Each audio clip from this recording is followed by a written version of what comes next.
Bora.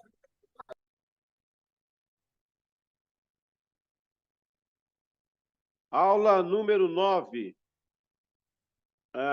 Aula número 9, então, primeiro módulo, disciplina 4, Novo Testamento. Muito bem, pessoal. Vamos já ir direto para a nossa apostila, para ganhar tempo, porque a última parte dela é a parte bem importante. Agora que vocês já lancharam, todo mundo está abastecido, vamos até meia-noite hoje. Bora. Vamos lá. Parte número 9, então. Disciplina 4, Novo Testamento, módulo 1. Vamos caminhar aqui. Olha, essas ruínas aí, ó, tá vendo? É uma das ruínas das casas de Betsaida do tempo de Jesus, olha. Isso aqui era uma casa que habitava o pessoal do tempo de Jesus. É claro, né, que era coberto, isso aqui eram paredes, né? Eram paredes. Mas tá aí, ó, esses pedras da época de Jesus, rapaz, coisa linda, viu? Ele teve por aí. Ok. Vamos lá, então, aqui nessa parte interessante. O caráter ministerial. O caráter ministerial vai definir a segurança de que o que Jesus fez, os 3 anos de jornada com os discípulos e a presença do Espírito Santo, garantirá a implantação, desempenho e expansão da igreja. Por esta razão, se faz necessário estudo deste último momento ministerial de Jesus com os discípulos após a ressurreição no Novo Testamento. Note que em João 21, a Bíblia registra um encontro em que Jesus deixa bem claro o propósito dos apóstolos. É preciso entender, porque todo o processo que se desenrola depois justificará esta ação de Jesus. Perceba que no início as igrejas estavam em formação, em sua maioria estava em Jerusalém, sob orientação dos apóstolos, entre eles Pedro, João e Tiago. Entre os primeiros cristãos estavam judeus, os gentios convertidos ao judaísmo, e eles confessavam a fé em Jesus Cristo como Messias, Cordeiro de Deus que tira o pecado do mundo. Muitos judeus naquele tempo pensavam que esses seguidores de Jesus eram uma seita do judaísmo e afirmavam que os cristãos estavam exercendo uma religião misteriosa em torno do nome de Jesus. Por outro lado, agora, no que diz a sociedade romana, o império da época, o fato foi que, ao assumirem a fé em Cristo e, desta forma, se recusarem a adorar os outros deuses, o imperador gerou muita perseguição e prisão.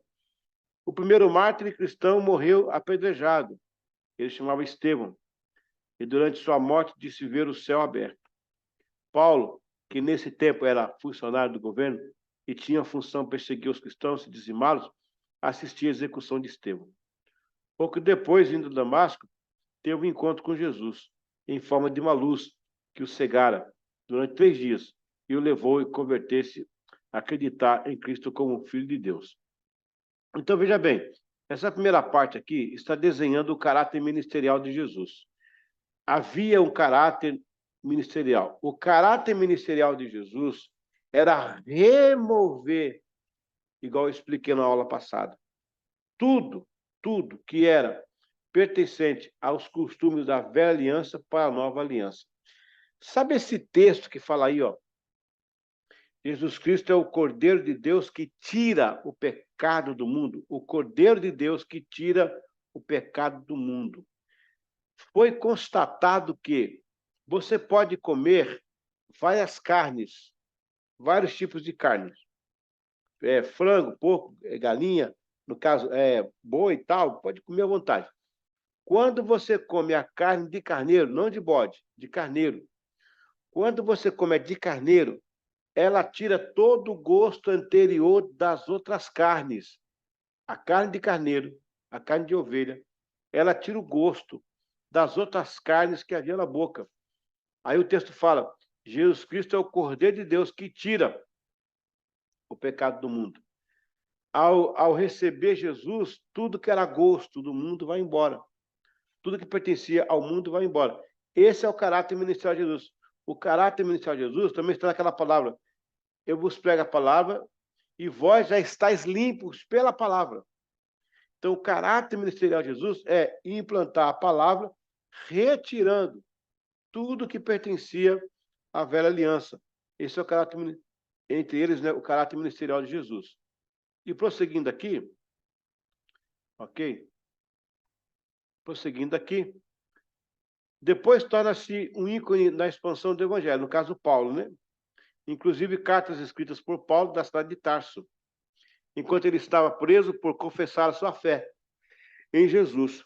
Foram destinadas às igrejas de Filipe, Corinto, Galácia, Roma, Tessalônica, Colossos, Éfeso. Eu estava lá nesse local onde Paulo escreveu essas cartas. Carta aos Hebreus e até mesmo a um homem chamado Filemão, pedindo a ele que aceitasse de volta o escravo foragido e que havia se convertido, chamado Onésimo. Nesta carta, Paulo pede a Filemão que receba Onésimo como um irmão em Cristo, e se esse deve alguma coisa, para colocar em sua conta. Olha só. Estas cartas, juntamente com os 4 evangelhos e as escritas de outros apóstolos, compõem o Novo Testamento. Os cristãos liam as escrituras do Velho Testamento em grego ou aramaico. Por meio dessas cartas, o Novo Testamento estava sendo formado. Além da formação do que conhecemos hoje, como como o Novo Testamento, onde os evangelhos narram o fato de maior relevância para os cristãos, a ressurreição de Jesus. O início do cristianismo primitivo é marcado pela crença que Jesus vai voltar e no dia de Pentecostes. Os cristãos acreditam que Paulo, embora não tenha conhecido Jesus, como ocorreu com os outros apóstolos, tenha sido inspirado pelo Espírito Santo para redigir as informações que constam nos livros da Bíblia que ele escreveu. Os cristãos reuniam-se para adorar a Deus, mesmo em meio a perseguições. A palavra igreja tem origem grega eclesia, que fazia referência a um conjunto, uma assembleia de pessoas, e que fez parte do Novo Testamento, já com a intenção de falar a igreja como no corpo de Cristo, como ao grupo de pessoas que esperavam sua volta. Os que faziam parte da igreja em Jerusalém repartiam todos os seus bens. Alguns vendiam suas propriedades e bens materiais e davam à igreja para a divisão dos recursos entre todos do grupo. É interessante porque quando Cristo vem, né, então ele estabelece o reino de Deus, logo em seguida os discípulos ficam pregando e acabam por se agrupar em grupos, agruparem em divisórias na cidade, em pequenos grupos. Entenda bem, a palavra lares, vai ter um culto no meu lar. Lares era um deus romano, era o deus das casas, lares. E a lareira, onde põe fogo, né? Era o altar que eles queimavam oferenda nos lares, por isso que o nome é lares. A igreja primitiva nasceu e ela usou o mesmo sistema de Roma, que era reunião em casas. Lembrando que a igreja primitiva, ela vem do judaísmo. É importante. Eles jamais construiriam um templo, que para eles o templo, mesmo os apóstolos, sendo apóstolos, eles iam ao templo para orar. Eles não tinham ideia de construir outros templos. Olha que interessante isso. Não tinha ideia de construir outros templos. O templo para eles era o templo lá de Jerusalém, que até então estava em pé. Só caiu no ano 70 depois de Cristo. Então, a igreja primitiva tinha o templo em Jerusalém como um local de encontro. E a reunião era nos lares, nas casas. Esse era o caráter.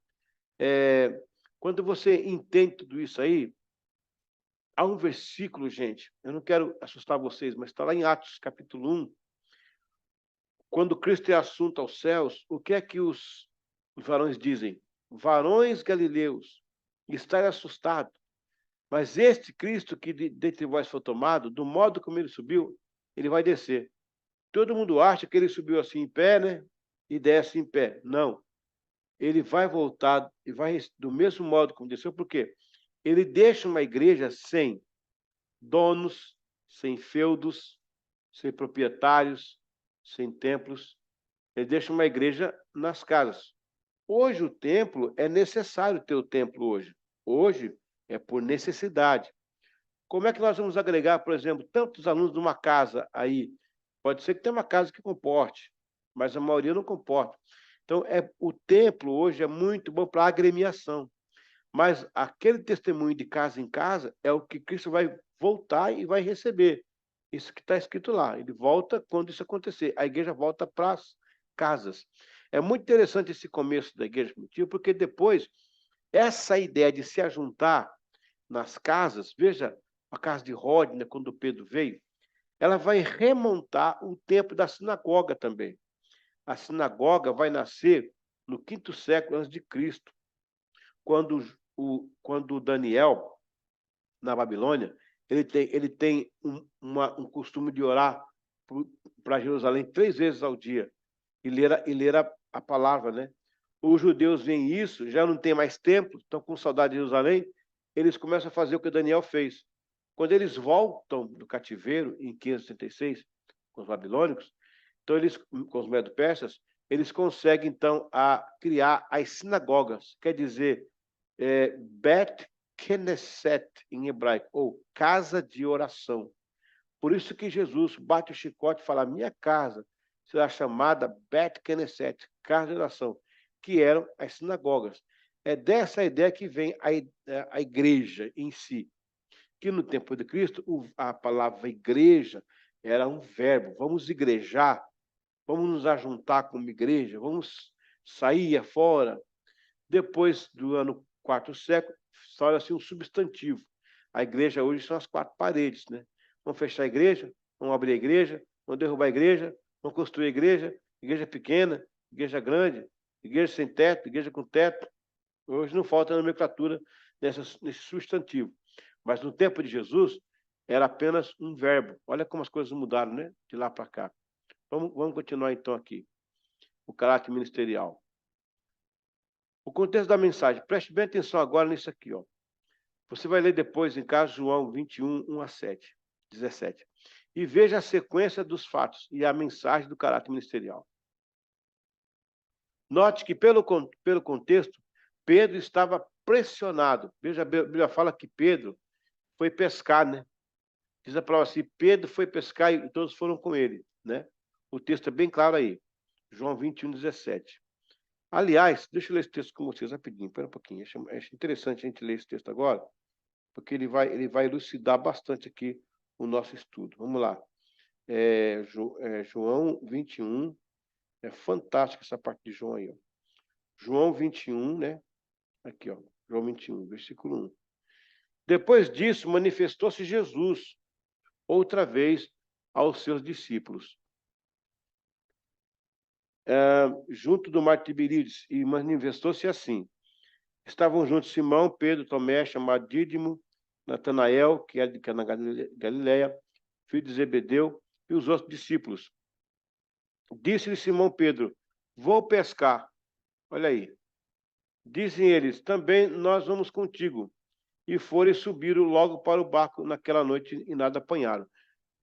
Eu vou ignorar um pouco a apostila, vou ficar no texto aqui, porque o que eu vou ler aqui está na apostila aí. Então, fica tranquilo que eu vou falar aqui, mas é bom que você lê na apostila também.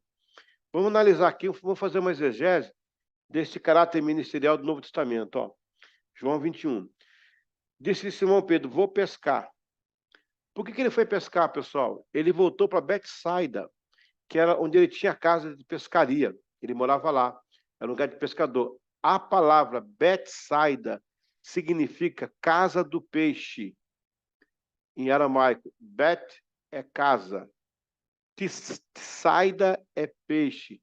Casa do peixe. Pedro morava lá. A Bíblia diz que ele ficou pressionado, olha, com a morte de Jesus.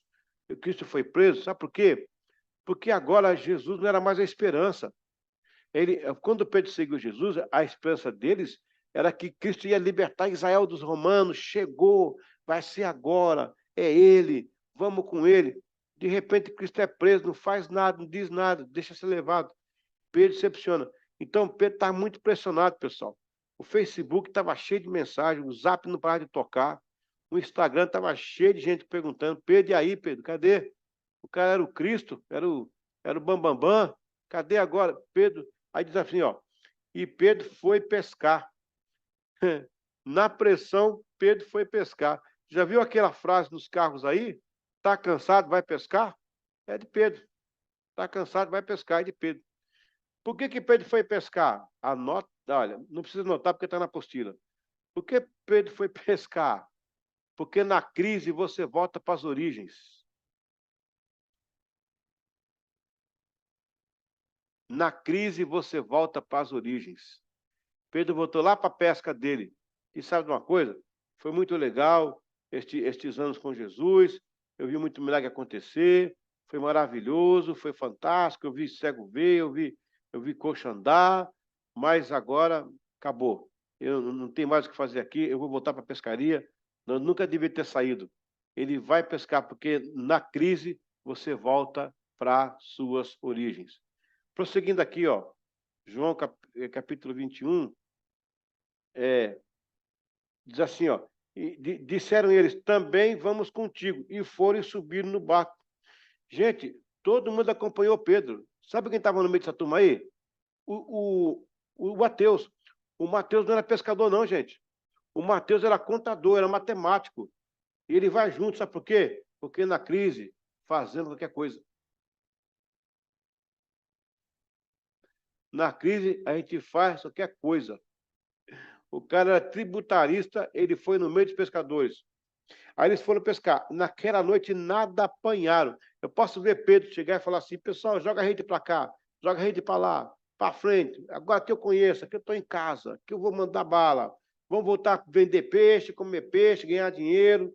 Bota a rede para cá, bota a rede para lá, e nada, e nada, e nada. Pedro era pescador exímio, pessoal. Ele conhecia pescaria. Mas sabe o que acontece?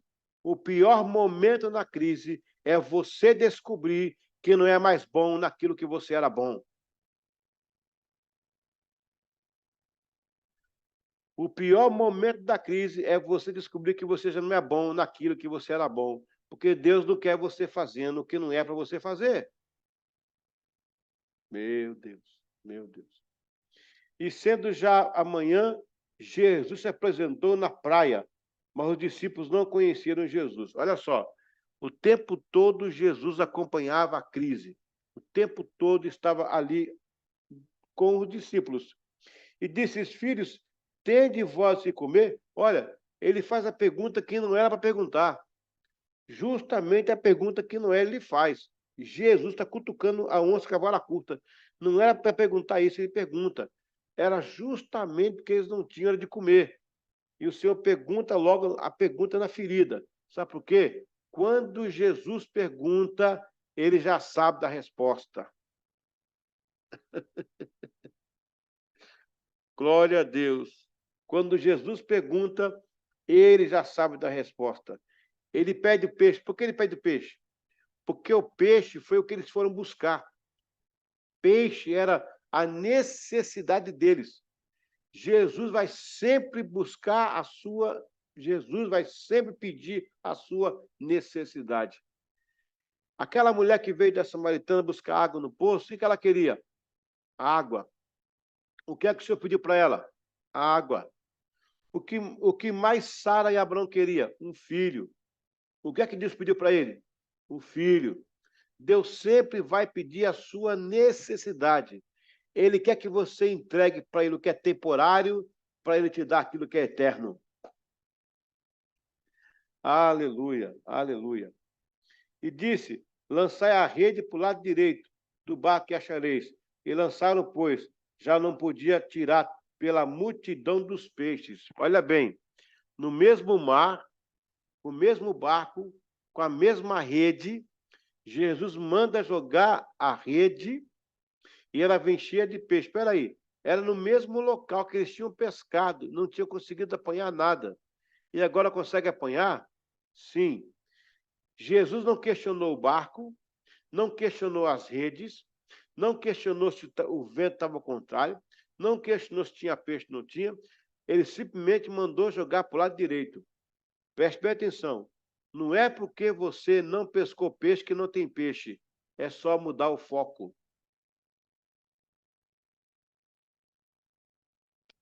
É só mudar o foco. Não é porque você não pensou que não tem peixe, é só mudar o foco. Então, aquele discípulo a quem Jesus amava disse: Pedro, é o Senhor. E quando Simão Pedro viu que era o Senhor, cingiu-se com a túnica, porque estava nu, e lançou-se no mar. Gente, os homens andaram com Jesus 3 anos. E a Bíblia diz que ninguém conheceu Jesus, só João conheceu Jesus. Por que, que só João conheceu Jesus? Porque João era adorador. Só o adorador consegue ver Deus no meio do problema. Eita glória! Só quem adora consegue ver Deus no meio do problema. E como você sabe que João é adorador? É o nome dele. João é Iaava, aquele a quem Deus ama, aquele que é amado por Deus. E aí, Pedro se cingiu né, se vestiu e se jogou no mar e nadou para o lado de Jesus. Ele estava mais ou menos a 90 metros de Jesus. Agora, Pedro não nadava mais para o peixe. Agora, Pedro nadava para o Senhor do peixe. Aleluia. Pedro não nadava mais para buscar solução para o problema. Pedro agora nadava para ir na solução do problema. Meu Deus. E os outros discípulos foram com o barco, porque não estava distante, senão 90 metros, e levaram a rede cheia de peixe. Logo que desceram para a terra, viram ali brasas e um peixe posto em cima do pão. Rapaz, enquanto eles pescavam, enquanto eles foram buscar peixe, Jesus estava assando peixe para eles. A solução deles no mar estava na mão de Jesus assando peixe. Quando eles foram buscar o peixe, Jesus preparava o jantar com peixe. Eu quero falar uma coisa nessa noite para você.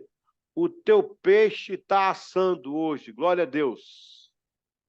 O teu peixe está assando. Não é a batata que está assando, não, é o teu peixe. Eu quero que você fale para o seu irmão do lado, para a sua irmã do lado aí. Diga, ó, o teu peixe está assando. Pode falar para ele, ó. O teu peixe está assando. Glória a Deus. Aleluia. O teu peixe está assando. Oh, glória a Deus. Aleluia. Aquilo que você foi buscar, Jesus está preparando para você. Lá na beira do rio. Glória a Deus. Aleluia. Aleluia. E tem mais. E tem mais aqui, ó. Além do peixe, tinha pão. Deus, quando faz, ele excede no milagre. Quando é Deus que está fazendo, ele excede no milagre. Disse Jesus: trazei dos peixes que agora apanhaste. Simão Pedro subiu, puxou a rede para a terra, cheia de 153 peixes. Ei, peraí. Quem contou esses peixes aqui? Tem 153 peixes? Alguém contou. Peraí. O mesmo milagre acontece lá no comecinho, João 4. Jesus se apresenta aos discípulos com o mesmo milagre. Eles tinham pescado, não apanharam nada, o Senhor mandou jogar a rede, veio cheio de peixe, Pedro reconheceu Jesus. O mesmo milagre, lá do começo, se repete agora. Só que lá no começo, ninguém contou os peixes, não. Diz a Bíblia que veio muito peixe que veio pocando a rede. Sabe o que é pocar? Pocar é rasgar. Veio tanto peixe que veio pocando a rede de peixe. Mas ninguém contou. Mas agora alguém contou. 153, como assim? É porque agora Mateus estava no meio deles. Na primeira vez dos peixes, Mateus não estava, ninguém contou. Na segunda vez, Mateus estava, Mateus contou. Jesus vai restaurar a sua vida no meio da crise. Glória a Deus.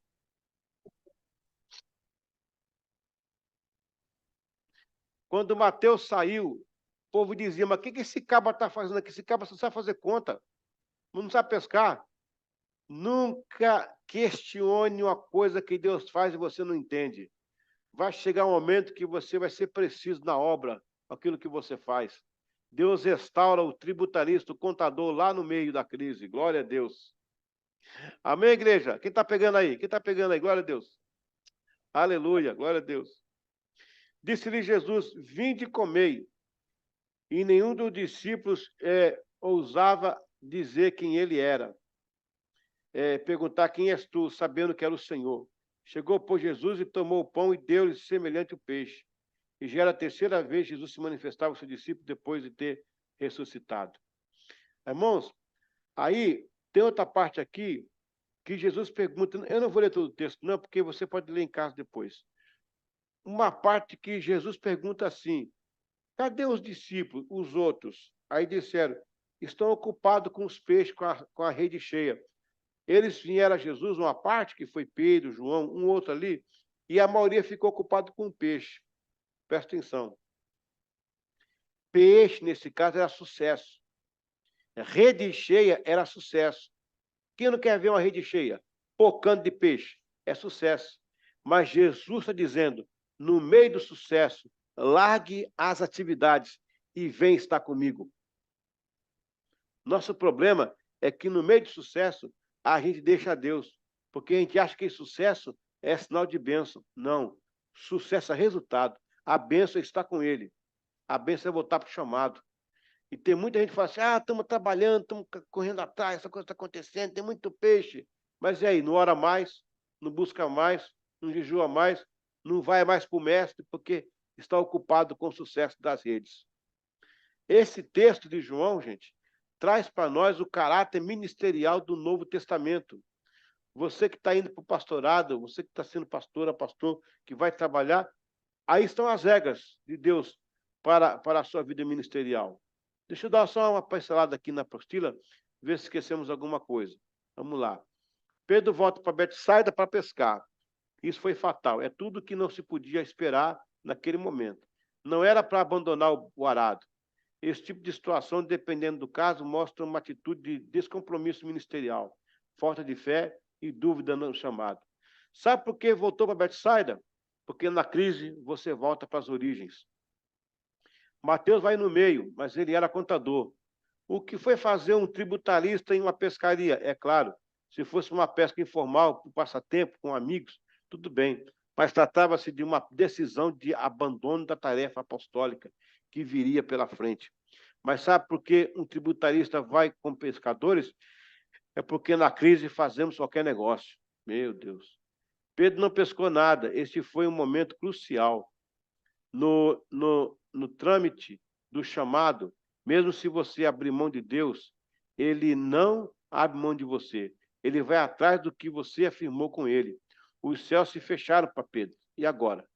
Em uma profissão que ele se achava expert, amargou com a frustração, né, da sua pescaria fiasco. Como diz em outras palavras, Pedro pegou um ar aí, ó. Pedro pegou um ar nesse momento aí, ó. Posso ver Pedro chegar no barco e no mar, falastrão, dizendo, pronto, foi muito bom tempo com Jesus, vivemos muitos momentos, vimos muita coisa maravilhosa, mas agora voltemos ao nosso trabalho, ganhar dinheiro, vender peixe. Mas ali, com o fracasso, ele sentiu, ao receber uma correção do caráter muito dura. O pior momento da crise é descobrir que já não somos tão bons naquilo que éramos especialistas. Porque Deus não quer a gente fazendo o que não é para fazer. Eita!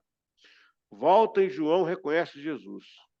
Jesus aparece na beira do mar acompanhado do desastre dos discípulos. Nesse momento, apenas João consegue perceber que era o mestre. Um dos maiores requisitos do caráter ministerial é, de fato, ser um adorador. Porque apenas João viu Jesus e os outros que andaram com Cristo por 3 anos não o reconheceu. João era adorador. E só um adorador é capaz de ver Deus no meio de uma crise. Aleluia. Quando chegaram em terra, Jesus tinha preparado um jantar com peixe e pão. Jesus está dizendo que ele suprirá a necessidade. Veja que o que eles foram buscar no mar, Jesus tinha preparado para eles. Jesus vai antecipar a resposta da necessidade que você precisa e mais. Havia também pão. Deus sempre vai exceder no milagre de sua vida. Jesus faz a pergunta, teste, onde estão os outros? Os demais estavam ocupados em puxar as redes. Ali Jesus está dizendo que por mais que maravilhoso seja o sucesso, o melhor está com ele, em relacionamento, em devoção. Há muitos que se encantam com o sucesso porque tudo está crescendo e dando certo.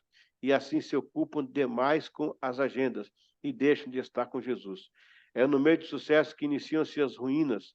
Nunca permita que o sucesso lhe prive de estar com o Senhor do seu sucesso. Naquela ocasião, foram contados 153 grandes peixes. Por quê? Um milagre semelhante aconteceu no início do ministério de Jesus, mas não houve quem contasse. Apenas menciona que foram muitos peixes que até os marinheiros vizinhos se beneficiaram. Mas desta vez temos um contador entre os discípulos, Mateus. Na crise ministerial, Jesus restaura suas habilidades. Encheram as redes no mesmo local. Jesus não questionou o barco e tipo a rede, a qualidade do serviço, o local do mar. Jesus não mandou trocar de barco ou ir pescar em outra região. Ele simplesmente manda mudar a rede de lado. Não é porque não pescou nada que não tem peixe. O peixe está lá, é só mudar o foco. Deus vai te honrar onde você falhou. Jesus fez uma pergunta constrangedora: tens que comer? Esta era a única pergunta que não deveria ter sido feita naquele momento. Foi um toque na ferida, um choque emocional. Tudo que eles queriam e necessitavam era comer. Todavia, tudo que eles não tinham era comida. Porém, quando Jesus pergunta, ele já sabe da resposta. Jesus traria a solução. Deus vai sempre pedir a sua necessidade. Veja que para Abraão e Sara, Deus pediu o filho, que era justamente o que eles mais queriam. Para a mulher samaritana, ele pediu água, e depois falou da água-vida. Jesus vai pedir a sua necessidade, que é temporal, para dar a solução que é eterna. Esta foi a última noite naquele barco e que Jesus precisava dar aquelas mensagens de caráter ministerial. Glória a Deus. Pessoal, eu posso ver Pedro, né? Se fosse nossa época, Pedro com o celular, ajeita aí todo mundo aí. Vamos aí, vem cá, João, vai Tomé, arruma aí, vem. Vai, Bartolomeu, fica aí, vamos tirar o selfie. Vamos tirar uma selfie aqui, o barco no fundo. É a nossa última noite no barco. Glória a Deus. Amém, pessoal? Glória a Deus. Espero que vocês tenham recebido a palavra hoje, na vida de vocês, viu? Caráter ministerial, coisa linda, coisa linda, coisa linda. Amém? Aleluia. Vamos receber a prova então aí. Eu já expliquei para a Jaqueline, ela vai explicar para vocês aí, tá bom? E eu vou parando por aqui. Deus abençoe a todos. Até semana que vem. Semana que vem não tem prova, mas na outra tem painel, hein? Um beijo. Como que diz aí? Um cheiro. Deus abençoe todos. Aleluia. Amém. Amo vocês. Amém.